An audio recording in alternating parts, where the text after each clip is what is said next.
Welcome to the Vegas Insider YouTube channel for the Daily Insider here on Tuesday, April 6th. I am Kevin Rogers. Hope that you got some sleep after the national championship, at least if you're on the East Coast.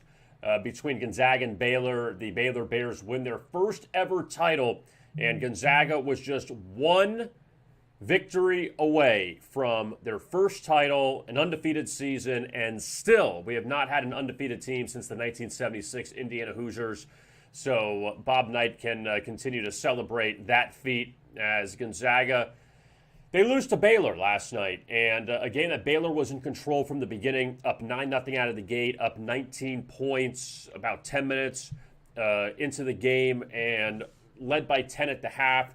Gonzaga hung, but just wasn't enough. Gonzaga was laying 4.5, 5 to close, and Baylor ends up with the victory. So congratulations to Scott Drew and the Baylor Bears, who missed, 3 weeks during the season due to COVID. They came back, almost lost to Iowa State, who finished 0 for the Big 12 this season. But Baylor ends up going 6-0 in the tournament. And let's take a look back at last night with that game. And look, the Baylor Bears were one of the best teams in college basketball. So anybody that says, oh, well, Gonzaga got upset last night, they didn't get upset. I mean, Baylor was the best team in the Big 12 and probably the second best team in the country. And they beat Gonzaga 86-70. You see up 10 at the half, low-scoring second half, and the game finishes under 159. And a lot of people would have thought this would have been won in the 80s. Baylor got into the 80s, 86, but Gonzaga, their powerful offense, held to just 70 points last night. And for Mark Few, again, they're at the goal line and they just can't score. A few years ago, they did it against North Carolina, got to the championship, but lost this time against Baylor. And the Baylor Bears, who just continued to dominate throughout the tournament. I mean, when you look at who they played and look at some of the scores throughout the tournament, they lose to Oklahoma State in the Big 12 semifinals. They beat Hartford. They don't cover as 25.5-point favorites. They win by 24. All right. But then they beat up Wisconsin. They beat Villanova as 8-point favorites. They held off Arkansas. They were big in that game. They destroy Houston. And then they beat Gonzaga. First time they were an underdog all season long, the Baylor Bears. And they take care of business. 86 points. And look at the other games in the tournament.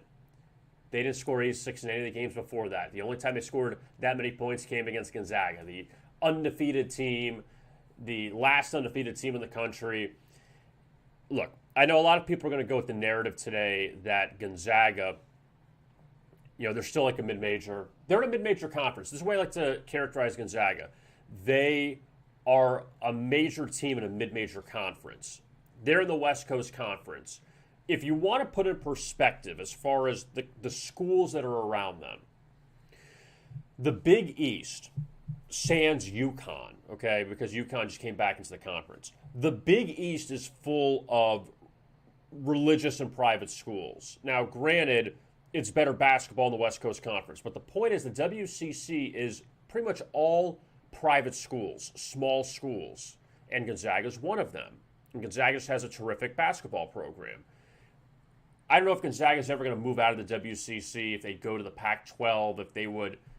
That'd be the only logical choice as far as geography, and Gonzaga would be one of the best teams in the Pac-12, and obviously have more competition in that conference.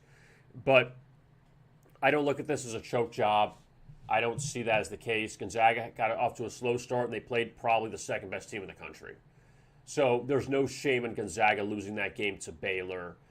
And the Baylor Bears, look, they took care of their business. They got off to a great start this year. Had the COVID hit, which kind of messed them up, but honestly, it messed them up at the best time of year during that late February where they can kind of get their legs back underneath them and then start back up again for the NCAA tournament because they were going to be a 1 seed. They lost 2 games. Well, they should have lost to West Virginia. They beat them in overtime. They lost at Kansas, and they lost to Oklahoma State in the Big 12 tournament. And they still were a 1 seed when it was all said and done. And Baylor ends up taking care of business. They beat Gonzaga. They shoot the ball well. again, their best offensive game of the tournament. And for Gonzaga, yeah, you got to try again next year, but to get to that point in the national championship, undefeated, favored off the Jalen Suggs three-pointer against UCLA, the dramatic finish in overtime, I don't necessarily agree they had nothing left, because if they would have lost to an 11 seed, let's say in the championship, you say, oh, wow, they overlooked them, or they like. You're getting up for the national championship. You're getting up for a number one seed like Baylor. Baylor just beat them. Simple as that. Baylor beat them. There's no shame in Gonzaga losing, but for Gonzaga, I don't know when they're ever going to win a national championship. That's the case. And I always felt that. I mean, I feel that way in any sport, but I always feel that way in the NFL, that you get that close. We've seen teams get that close and never get back there again. And a team like Gonzaga, where it's tough enough to win the 5 games. You know, I always say that it's a great accomplishment what Oregon State did, what even Oral Roberts did. But Oral Roberts won 2 games. They were a third of the way there. They still had to win 4 more to win the championship, 3 more to get to the championship, 2 more to get to the Final Four. That's how hard this is. How many teams got bounced in the first weekend? Ohio State was a 2 seed. Iowa was a 2 seed. You had so many teams that had tremendous resumes that couldn't even win a game or 2, much less 4 or 5. Gonzaga won 5, and it still wasn't enough. It still was a disappointment when it was all said and done, because you were undefeated. You should have won the whole thing. But there were so many teams that won once, from the ACC, the SEC, the Big 12. They have nothing to show for it. So, I mean, look, Texas lost to Abilene Christian. Abilene Christian won the championship by beating Texas, their own championship. Didn't matter they lost to UCLA. They won their own championship because that was the biggest win in school history. But other teams like Villanova, who's been there before, who's won championships, them losing, granted, to the eventual national champion, Villanova won just twice. So, and they end up beating 2 mid-major teams. Okay, so they leave with 2 wins, and that's it. So the point is that it's just very hard to win this tournament, even though there are just 6 victories as opposed to winning 6 series or winning just 6 games. It's tough. So Baylor ends up winning the championship, and they knock off Gonzaga. I think people would have been a lot happier seeing Baylor and Gonzaga as opposed to Baylor and UCLA. So that conversation isn't even worth having. Don't forget to be a part of our community and subscribe on our YouTube channel at Vegas Insider. You can find the subscribe button on our page here on YouTube for our daily live stream. And also you can subscribe as well during our videos that we have. And I have a video coming out in just a little bit, NBA 76ers Celtics, also baseball best bets. Tom Cunningham has a Masters video as well, with the Masters coming up in just a few days. So you can subscribe as well on those videos too, and get the videos and get the alerts for the live streams when they're starting. So the subscribe button, find that on our videos on our YouTube channel. Let's take a look at the NBA now, with college basketball in the rearview mirror. And we'll get to some baseball in just a few minutes. But basketball, you don't normally see games opposing the national championship necessarily, but things have changed with COVID, and got to get these games in. So let's take a quick look back at last night in the NBA in case you were focused on the national championship, which is fine. But plenty of NBA last night. Detroit wins at Oklahoma City, 132-108. And the Thunder, you know, you hate throwing this insult out there, but it's true. They're almost throwing out a G League team at this point. That Oklahoma City just doesn't have the talent. They really don't. And we know they're hoarding a lot of draft picks, and they're going to get those draft picks. They're going to have first-round picks early for the next 10 years. But right now, they don't have the team to compete. And Detroit, who has been fairly competitive, I'll give them credit. I know they got blown out by the Knicks a few nights ago, but Detroit, they're still trying, and granted, they're not a playoff team, but they end up routing Oklahoma City last night, 132-108, as 3-point favorites. Washington ends up covering at, in Tampa against Toronto. Bradley Beal remained out for the Wizards. He's still sidelined with a hip injury, but the Wizards, as you see, were up 11 going into the fourth quarter. Toronto went on this massive run. The Wizards had like 4 points about 6 minutes into the quarter. Toronto was up around 5 or so, and then the Wizards end up covering. That would have been a real bad loss if you had the Wizards and they lost that game by 6 and they were in control of that whole game. But Toronto, after beating up Golden State a few nights ago by 50, they squeezed by Washington 103-101. The Knicks, I feel like this has been a theme I've talked about a lot here on the live stream, that the Knicks keep losing these tight games. They've lost twice to the Nets at Barclays Center, close fashion. They've lost to the 76ers twice in close fashion. They got burned by the Timberwolves about a week ago on the road. You can't be losing these close games if you're the Knicks. You really can't. And James Harden only played a few minutes. He left hamstring injury, so we'll see when he comes back. And the Nets, who are expected to do big things in the Eastern Conference. I don't know how long Kyrie Irving can carry this team. We've seen Kyrie do it by himself before, and it really hasn't been successful. Kyrie needs that second or third gun with him, and Kevin Durant is still out, and Harden, who knows how long he'll be out for. But the Knicks, they're up 10 at the half last night at Brooklyn, and they lose. But the good news is the Knicks, they get another cover as an underdog. And the Nets have struggled a bit to cover as favorites at home. Houston, Minnesota, they did destroy Charlotte as a short favorite last week. But that's now, 1-3 against the spread the last 4 at home. But Brooklyn still continues to win. Sacramento, tough loss at Minnesota, tied going into the fourth quarter. And the Timberwolves pull away. Minnesota's won a couple games as a home dog recently. I mean, granted, the Knicks, the Kings, but for a team like that, wins are wins. And for Sacramento, who had gone on a nice winning streak, I mean, typical by them that they lose that game. Dallas, without Kristaps Porzingis, they fall to, or Utah rather, excuse me. Dallas without Kristaps Porzingis, I had it in my head a different way. Dallas without Kristaps Porzingis, they beat Utah 111-103. That game at American Airlines Center last night. And a game, as you see, Dallas is in control the whole time through 3 quarters. Utah outscores them by 10 in the fourth. This was a double revenge spot for the Mavericks, who lost twice in Salt Lake City earlier in the year to Utah. And they were kind of going through a bit of a losing streak there. But now Dallas has come back to life, and Dallas now is pulling away in the Southwest Division. Couple that with San Antonio, just completely inexcusable, losing by 24 points at home to Cleveland. The Cavaliers dropped 43 in the third on them. Darius Garland had a huge game for the Cavs. But San Antonio, who had lost 2 tough games to Atlanta and Indiana in overtime, and then you put up this dud against Cleveland, that's bad for Pop. But looking at the total for a second, 218. In today's NBA, that's not crazy. That's a low total. Look at 3 of the 4 quarters. 218, you need 55 a quarter to get to 220. 54, 50, 46. So if you have the under, you're in good shape. But then you throw a 76 in there in the third quarter. Heartbreaker if you had the under in that game, because you were on a really good pace, but Cleveland blows up in the third, and so does San Antonio. But the Cavs pick up a rare road win, and the Spurs, they're spiraling out of control right now. Also in Texas last night, busy night in Texas for the NBA. Phoenix wins at Houston, a rare ATS loss in a straight-up win for the Suns, but they held off the Rockets 133-130. Game easily goes over the total of 223.5.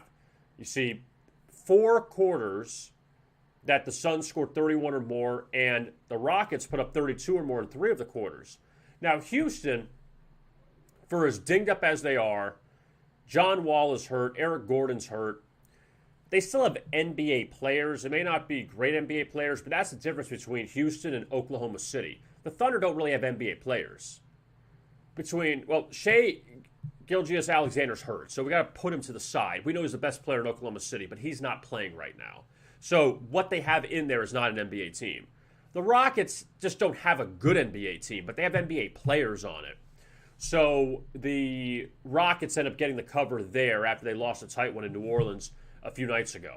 Now let's look at tonight's NBA.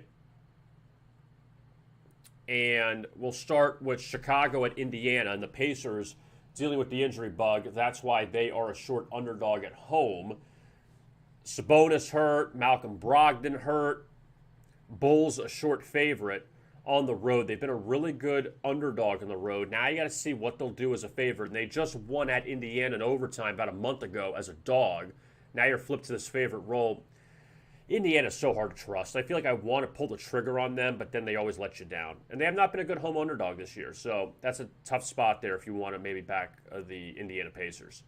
Philadelphia goes to Boston tonight. And the 76ers have beaten the Celtics twice. This is so interesting what the series was. Philly took 3 or 4 from Boston last season in the regular season. Then you had the pandemic and you went to the bubble. Boston swept out Philadelphia in the bubble in the first round. Ben Simmons was out of that series. Remember, he got hurt late in the bubble. Joel Embiid played. Joel Embiid has tremendous numbers against the Celtics in his career. In the first 2 meetings, Embiid had 42 points and 38 points in the 2 wins over the Celtics. Now, Jason Tatum didn't play in those 2 games for Boston, so remember that going into tonight's action. But the Sixers open as a 1-point favorite. They're now laying 2. And that total's dropped to 221.5. Atlanta, New Orleans, second time they're meeting up in about a week. And the Hawks laying 3.5. They just beat Golden State a few nights ago. Trae Young back in the lineup. Zion Williamson, he's dinged up with the thumb injury. Brandon Ingram is also not 100%. So we'll see those statuses of those guys later. Obviously, the 2 best players on New Orleans. But the Hawks did win at New Orleans, and a bunch of guys were hurt in that game last week. Trae Young was out of that game. So there was it was a very tough game to handicap considering you had the 3 best players out. And actually, if you throw forward John Collins, he's out too for the Hawks. So you have a bunch of guys that were out of that game, and the Hawks end up winning in overtime. The Lakers go to Tampa tonight, take on the Raptors, and Toronto, who has been abysmal with no rest this year. It could be 1-8, 1-9 with no rest. They host the Lakers tonight. And the Lakers now out east after they just got destroyed by the Clippers at Staples Center on Sunday. And again, LeBron out, AD out. The Lakers are just not in good shape right now from a health standpoint. Still good record, but when it's all said and done, if they don't be careful, they may not even get home court in the first round. They could be a 5 seed or lower. But they got Toronto, who beat Washington last night. I don't know if I trust the Raptors with no rest. Memphis at Miami, revenge spot for the Heat. They lost to the Grizzlies earlier this season in Memphis, and the Grizzlies coming off that win over Philadelphia a few nights ago. No Joel Embiid in that game, so just keep note of that. Detroit at Denver. I always think of that Alex English, Kelly Tripucka game back at McNichols Sports Arena back in like 1983, that 183-181 game. I always think about that when Detroit plays Denver on the road. I don't know why. But the Pistons are a 13.5-point dog against the Nuggets in that game this evening. Denver had to come back to beat Orlando a few nights ago. They were down 17-18 at the half. They came back, won by 10, didn't cover. And Detroit, look, 5-20 on the road. They beat Oklahoma City last night. Now I got to go to the altitude of Denver. Again, very difficult game, but Detroit, again, they're a team that's been competitive. And we'll give them that. They have not been good off a win, but also you're getting nearly 14 points tonight with them. Blazers and the Clippers from Staples Center. And very important game in the West. The Clippers snapped their 2-game skid by beating the Lakers on Sunday. Again, shorthanded team. Now they get Portland and the Blazers. Look, in that Northwest division, they're behind Denver. They're behind Utah. So Portland could end up finishing 3rd. Still have a really good season, but not go any higher than that. And then we'll see how it all turns out in the West. Milwaukee's at Golden State, and the Bucks remain in Northern California after they edged Sacramento a few nights ago without Giannis. Golden State totally spiraling out of control. They have been a complete mess. Terrible road trip. Losing at Miami. Getting blasted against Toronto. Losing to Atlanta. But now we'll see what they do against the Bucks. They were blown out by the Bucks. Second game of the season in Milwaukee. And Golden State, very tough team to trust right now just because of how poor they're playing. And you can buy picks for the NBA tonight as you can every night, our daily expert picks, and they will start to roll in a little bit later on. $29.95 per handicapper, and you can get their picks for the day. You buy their picks, you click on it, you purchase the picks, and that's what they will have for the day. Also, the guaranteed picks, $39.95 for these handicappers. What's a guaranteed pick? A guaranteed pick basically is you win, you pay. You lose, you pay nothing. Simple as that. Only one selection. You don't have 5 guarantees from a handicapper. You only have one. Their best play of the day. And if it wins, then you pay, but you also win, which is good. And if it loses, you pay nothing. Simple as that. So that is the NBA guaranteed pick. Also, we have weekly packages, again, $100, $99.95 for 7 days of selections, and playoff picks you can purchase now if you want, but we still have a while to go before the playoffs. Let's take a look at baseball. And looking back at last night in the bigs, last night/day, because there were a couple afternoon games as well. The Cardinals scored 3 in the first. They beat the Marlins last night. I think the Cardinals walked 4 times in that first inning, and Yadi Molina had a 2-run double, but the Marlins pitching actually wasn't that terrible. They had 1 bad inning. Cardinals had 5 hits, and they ended up winning that game against the Marlins. So the Cardinals now at 2-2, and the Marlins falling to 1-3. Pittsburgh, as you see, they were up on Cincinnati 2-0 for a while. Couldn't get their next run until the 9th inning, but the Reds ended up beating the Pirates last night. Typical Jacob deGrom. Mets play their opener. They had the first 3 wiped out against the Nationals. So they play Philadelphia last night, up 2-0, going to the 8th inning. deGrom had the win in his hand. They go to the bullpen. Bullpen blows up. Philly scores 5 in the 8th. They win 5-3. How about that on the total? 2-0 going to the bottom of the 8th on a 7.5 total. 6 runs scored in the bottom of the 8th and the top of the 9th. That sucks if you had the under, and the Mets end up losing that game. So the Phillies now 4-0. How about that? The Cubs get 3 home runs in the 4th inning. They hold off the Brewers 5-3. Milwaukee's offense is just abysmal. It's awful right now. And understandably, they faced a really good pitching staff in Minnesota to start the season. But then they faced Trevor Williams, who moved from the Pirates to the Cubs this year. And he had a good stretch a few years ago, but not really a great pitcher. But he pitched well last night. Brewers had 4 hits. The Giants end up knocking off the Padres 3-2. And Fernando Tatis Jr. got hurt early in that game. But the Giants now, they've won a couple games. San Diego's lost 2 in a row. So the Giants, again, pretty competitive. They're going to be more competitive than people think, I believe, in the National League. In the American League, that game was ridiculous yesterday. The Twins went up 15-1 going to the 9th, and Detroit scored 5 times in the 9th, but it didn't matter. The game was way over the total. As Minnesota continues to roll now, 3 straight wins. They should be 4-0. They blew the first game in Milwaukee, up 3 runs in the 9th inning, but Minnesota's played very well to start the season. Toronto wins at Texas. Rangers home opener. They had a full house there. But the Blue Jays now, they capitalize off the Yankees' victory, or the series win against the Yankees. So Toronto now 3-1. Kansas City bounced back from that loss to Texas, in which they were blown out on Sunday. Royals beat the Indians 3-0, so Kansas City now 3-1. The Orioles will not go undefeated. They were that close, only had 159 to go. They swept the Red Sox, but then they get blown out by the Yankees last night, 7-0. Yankees with a grand slam in that game, and Yankees get back on track. That's no shock there. I mean, they're laying 215 for a reason. The Red Sox finally win. Let's put up the victory flag for the Red Sox, as they were 0-3. They beat Tampa Bay 11-2. Got a bunch of 16 hits. They had a lot of innings, too, that they had runners stuck on base. So they got to Michael Wacha early. Wacha in his Rays debut. Nick Pivetta, as I always like to say, Dick Pivetta's nephew.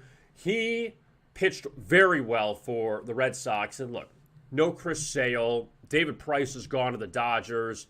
Red Sox don't have a lot of reliable starting pitching. So Pivetta, who they got from the Phillies last year, that's a good start for him, or a good beginning to this season. How about the Angels? You break up the Angels. Down 4-0 to the Astros last night. They come back 4 in the 8th, and they beat Houston 7-6. Houston now 4-1. The Angels playing very well. And look, the top of that AL West, you thought it was going to be Astros, A's, and then the Angels in third. Right now it's looking like Astros, Angels, because the A's have struggled so much. We'll get to them in just 1 second. White Sox shut out the Mariners 6-0 in Seattle. And Chicago, they continue this crazy run of beating left-handed starting pitching. It's about 14 or 15 straight wins dating back to last year for the White Sox. That's a win they really needed after losing the 3-4 to the Angels this past weekend. The Athletics are 0-5, which is crazy, but they get down 7-0 after 3 to LA. I mean, the Dodgers are still obviously the best team in baseball, but the A's at 0-5, as they say, a little bit of soul searching for them. Looking ahead to today's action in Major League Baseball, the Nationals will finally take the field. Max Scherzer on the mound against Drew Smyly. That's a 4:05 first pitch. I don't know how much I trust the Nationals with all of their COVID tracing issues. And not exactly, Atlanta's 0-3, but they still played 3 games. Nationals haven't played a game yet. St. Louis at Miami, and the Marlins favorite tonight. And the Marlins, I don't know what you trust them necessarily. Pittsburgh and Cincinnati. Look at those two pitchers you got on the mound. Those two journeymen, Trevor Cahill and Wade Miley, going. And look, Pirates is a very tough team to trust. Simple as that. And the Reds have played well. They've won 3 straight after losing the home opener to the Cardinals. Marcus Stroman laying nearly 130 against Chase Anderson as the Phillies at 4-0. The Mets, look, you got to give the Mets a break. They're still only played 1 game, and the bullpen blew it late last night. We'll see how it goes. The Mets are not ready to jump off the Titanic with them yet. Brewers and the Cubs. Milwaukee had the walk-off against Minnesota, but their offense still has had some problems. And the Cubs, who a lot of people didn't think highly of the start of the season, they're 3-1. I know they haven't really played great competition, but they are 3-1. Arizona and Colorado start their series from Coors tonight. Both teams at 1-3. Arizona started 0-3, but then beat San Diego in the series finale at Petco on Sunday. Rockies started 1-0, but they've lost 3 straight, all coming to the Dodgers. So obviously a very tough series for them. German Marquez pitched the opener and win the opener. He only went 4 innings, and he walked 6. And he faces Luke Weaver, who was 1-9 last season. The Giants and the Padres, Yu Darvish laying 190 tonight against San Francisco, and Aaron Sanchez, the former Blue Jays right-hander. Minnesota and Detroit, they got going in about an hour and a half from Comerica Park, and the Twins laying 135. Casey Mize, the former standout from Auburn, we'll see what he's got today for the Tigers. Detroit's 2-2. Look, they were blown up by Minnesota yesterday. They played well against Cleveland, and Minnesota, obviously, a class above Detroit. This is, again, a really good matchup. Astros, Angels, an early start out in Anaheim. You have Zach Greinke, Dylan Bundy on the mound. Greinke, Cy Young winner, and he pitched well in the opener against Oakland. Dylan Bundy beat the White Sox, he pitched in the opener against the White Sox. Baltimore and the Yankees, Garrett Cole laying 300. No shocker there against Kramer versus Kramer. The Rays and the Red Sox at Fenway, Tampa Bay laying 145. Tyler Glasnow, who won the opener against Miami and is the ace of the Rays pitching staff against Martin Perez, the former Ranger lefty. And I thought the best spot was taking Boston last night. I don't know about today, but I thought that was a good spot last night. Toronto and Texas, Dane Dunning, he is the former White Sox pitcher who came over in that Lance Lynn deal. He's making his Ranger debut. Tanner Roark, the former National and Reds righty, laying 125 there on the road. And Toronto, again, 3-1 start for the Blue Jays, and they're expected to be in wild card contention this year. I don't know about winning the division, but at least wild card contention in the American League. White Sox and Mariners, one of the late night games tonight. Lucas Giolito, he did not win the opener. He faces James Paxton, former Mariner, then went to the Yankees, now back with the Mariners. And again, that stat, White Sox, their success against left-handed starting pitchers, 14 or 15 straight wins. and we'll see if they do it again tonight against Seattle. The Dodgers and A's at 9:40, the only interleague game. Clayton Kershaw laying 160 against Chris Bassett, and Kershaw struggled in the opener for the Dodgers against the Rockies, and now he's a large favorite against Oakland, who's 0-5. And Oakland, we'll see if they can get on track tonight, if this is going to be their night to finally break through the win column. In the NHL, just looking back quickly at last night so we don't snub the NHLers, Philadelphia beat Boston for the first time this season, and the Flyers have been a mess, but they win 3-2. Montreal comes back to beat Edmonton in overtime 3-2, so good win for the Canadiens. The Avalanche over the Wild on the road. Also, Vegas beats St. Louis. St. Louis has been a complete mess this season. Toronto wins at Calgary. Arizona, Winnipeg also pick up victories late night. Looking ahead to Tuesday's matchups in the NHL, Buffalo, New Jersey. Those two teams not playing for a playoff berth. Pittsburgh and the Rangers from the Garden. Rangers laying 125 there. Tampa Bay, big favorite at Columbus. Also, Bruins face the Flyers once again. Capitals and Islanders, big game atop the East. Islanders laying 130. The Hurricanes favorite over the Panthers tonight in Raleigh.